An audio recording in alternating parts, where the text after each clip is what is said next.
गुरु प्यारी सात संगत जी आप सभी को राधा स्वामी जी। संगत जी, संसार में कोई भी हमारे साथ खड़ा रहे या ना खड़ा रहे, हमारे सद्गुरु हमारे बाबा जी हमेशा ही हमारे साथ होते हैं।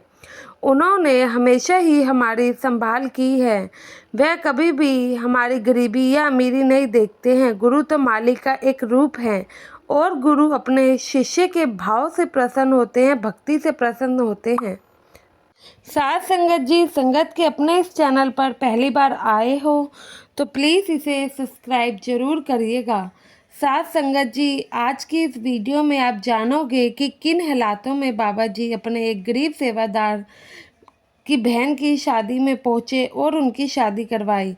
आपको आज इस वीडियो में सुनकर यकीन हो जाएगा, गुरु से कुछ मांगो और वो ना दें, ऐसा नहीं हो सकता। बिन मांगे भी वे हमारी झोलियां भर देते हैं। इसलिए संगत जी, वीडियो के आखिर तक बने रहिए और संगत के इस चैनल को सब्सक्राइब अवश्य करिए जी। साथ संगत जी, यह जिस सेवादार की कहानी है वह एक मिडिल क्लास से थे। इनके पिताजी की सब्जी की छोटी सी दुकान थी और पिताजी के जाने के बाद इस सेवादार भाई ने अपने पिता की दुकान पर बैठना शुरू कर दिया। पढ़ाई छोड़ दी क्योंकि घर चलाने के लिए कोई ना कोई काम तो करना ही पड़ता है। कुछ सालों के बाद इस भाई की बुआ ने इसके लिए लड़की देखी और उसकी शादी करवा दी। बाबा जी की ऐसी कृपा हुई कि इसकी पत्नी का रुझान भी अपने आप शादी के बाद सत्संग की तरफ होने लगा। दोनों ही परमार्थ के इस रास्ते से जुड़ गए।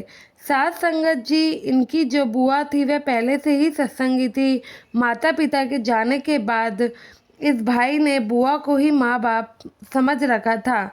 इनकी बुआ ने भी अपनी जिम्मेदारी बखूबी ही निभाई और उसे अच्छे से पूरा किया। बुआ ने सारी उम्र भजन सिमरन और सेवा में ही लगाया था। कुछ साल बीतने के बाद इनकी बुआ ने भी चोला छोड़ दिया। अब ये भाई अपने आप को बिल्कुल अकेला समझता था। भले ही इस पे पूरा परिवार था, फिर भी माँ बाप और कोई बड़ा नहीं होता तो उनकी कमी तो हमेशा ही खलती ही है। साथ संगत जी, इसकी बुआ इस भाई को एक बात हमेशा ही समझाती थी। कहती थी कि बेटा, अब तू और तेरी पत्नी भी रूहानियत से जुड़ गए हो तो बाबा जी से नामदान लो। मेरे जाने के बाद कभी भी अपने आप को अकेला मत समझना। हमेशा ही सद्गुरु जी तुम्हारी संभाल करेंगे और तुम्हारे साथ रहेंगे। संगत जी, यह भाई आगे चलकर एक सेवादार बन जाता है। इसकी सेवा बाबा जी की कोठी में लगती है। यह पूरी लगन से वहाँ पर सेवा करता है और बाबा जी से जब इसकी मुलाकात होने लगती है तब वह बाबा जी इनकी सेवा भाव देखकर बड़े खुश होते हैं कि हाँ, ये कितनी लगन से दिन रात काम करता है। एक दिन बाबा जी ने इस भाई की परीक्षा ली। बाबा जी तो जानते थे इनकी आर्थिक स्थिति ठीक नहीं है, तो बाबा जी ने उस दिन इसकी परीक्षा लेने के लिए इन्हें अपने पास बुलाया और कहा, बेटा, तेरी सेवा भाव से मुझे बहुत खुशी होती है, लेकिन तूने आज तक मुझसे सेवा के बदले कुछ क्यों नहीं मांगा? तू आज मांग ले जो तुझे चाहिए। बाबा जी की बात सुनकर ये भाई कहता है, बाबा जी, मैं आपसे भला क्या मांग सकता हूँ? आपकी कृपा से तो मेरे पास सब कुछ है, लेकिन फिर भी आप मुझे बोल रहे हो, तो क्या वह आप मुझे सच में दे दोगे? साथ संगत जी, तो बाबा जी मुस्कुराते हुए कहते हैं, बेटा, तभी तो तेरे से पूछ रहा हूँ। तो ये भाई कहता है, बाबा जी, मुझे सिर्फ आपसे एक चीज़ चाहिए। मुझे कभी भी मुझे मेरे अपनों से दूर ना करना। बाकी सब आपकी दया मेरे से ठीक है। मुझे इसके अलावा कुछ भी नहीं चाहिए। बाबा जी ने मुस्कुराते हुए कहा, बेटा, मैं तो अपनी संगत के साथ हमेशा ही हूँ। संगत ही मुझे अपने से दूर समझती है।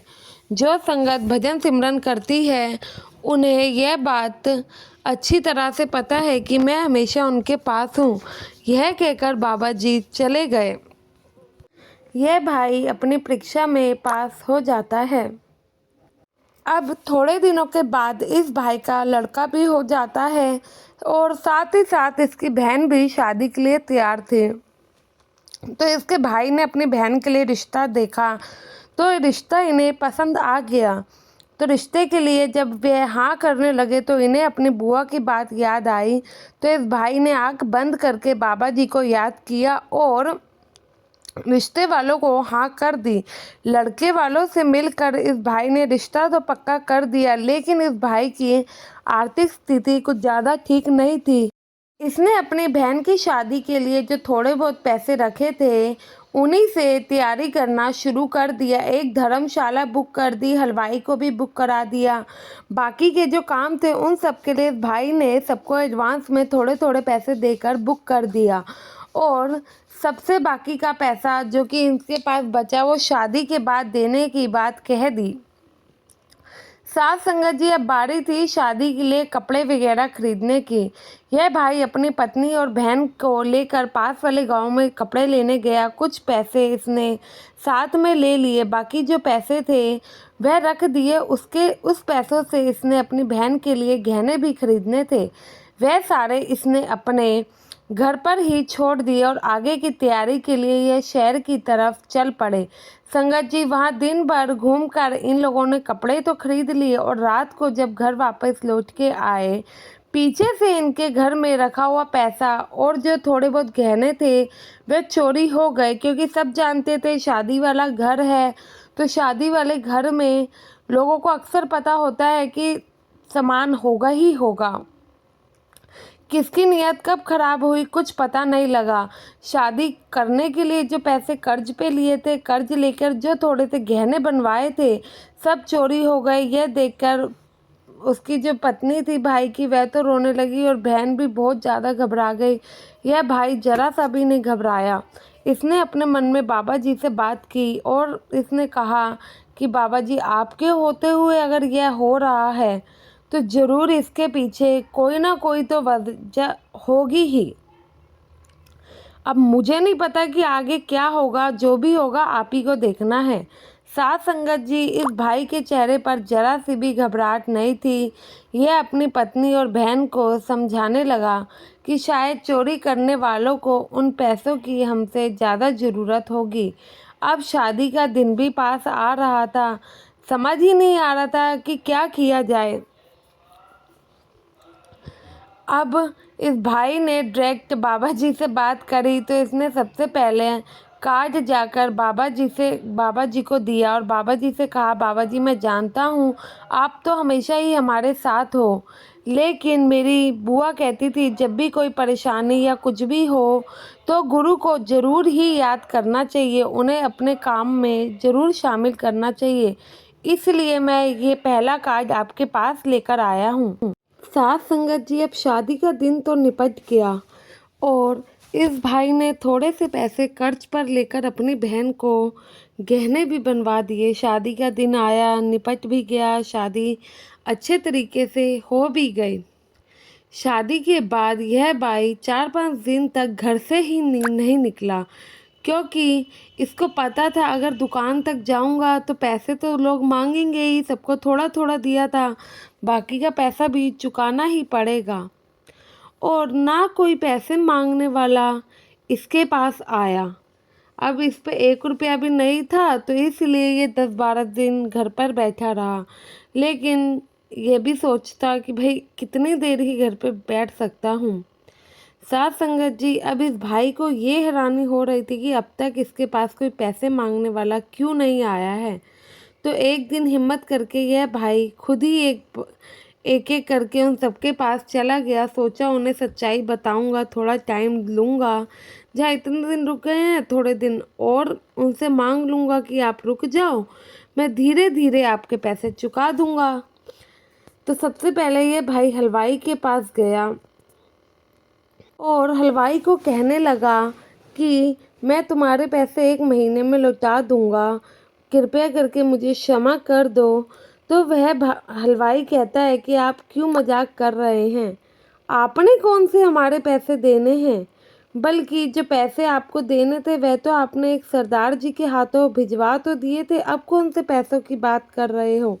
यह सुनकर भाई हिल गया। इसके बाद ये बाकी जिनको इसने पैसे देने थे उनके पास गया, उनको भी बोलने लगता है, और तो और जहाँ से इसने कर्ज लेके गहने बनवाए थे उसके पास भी गया। तो सभी ने ये कहा कि एक सरदार जी आए और आपका नाम लेकर सारे पैसे दे गए। कॉपी में आपके नाम के आगे जो पैसे बकाया लिखे हुए हैं वो भी कटवा कर चले गए। यह सब जब इस सेवादार ने सुना तो इसका माथा चकराने लगा। उन दिनों मोबाइल नहीं हुआ करते थे और यह भाई उस समय घर की तरफ गया। बाबा जी की एक फ़ोटो को लेकर इन सब कर्जदारों से पूछता है, क्या यही थे वो जो पैसे देने आए थे? तो वो कहते हैं, जी हाँ, यही थे। कर्जदार बताते हैं कि ये बता रहे थे कि ये आप ही के साथ डेरे में सेवा करते हैं, तो आपने इनके हाथों पैसे भिजवाए हैं। सारा मामला जानकर वह भाई हैरान हुआ। उसने घर जाकर अपनी पत्नी को बताया। पत्नी भी हैरान हुई। पत्नी को बाबा जी पर विश्वास तो था ही। यह बात सुन के वह रोने लगती है और दोनों ही पति पत्नी बाबा जी का शुक्र अदा करने लगते हैं। साथ संगत जी, मालिक को तो हमारी खुशी का ध्यान रखना आता है और मालिक हमारा ध्यान रखते भी हैं। आपसे विनती है, संगत के इस चैनल पर पहली बार आए हो तो सब्सक्राइब जरूर करिएगा और बाबा जी के ऊपर से अपना भरोसा कभी मत खोने दीजिएगा। गुरु प्यारी साथ संगत जी, आप सभी को राधा स्वामी जी।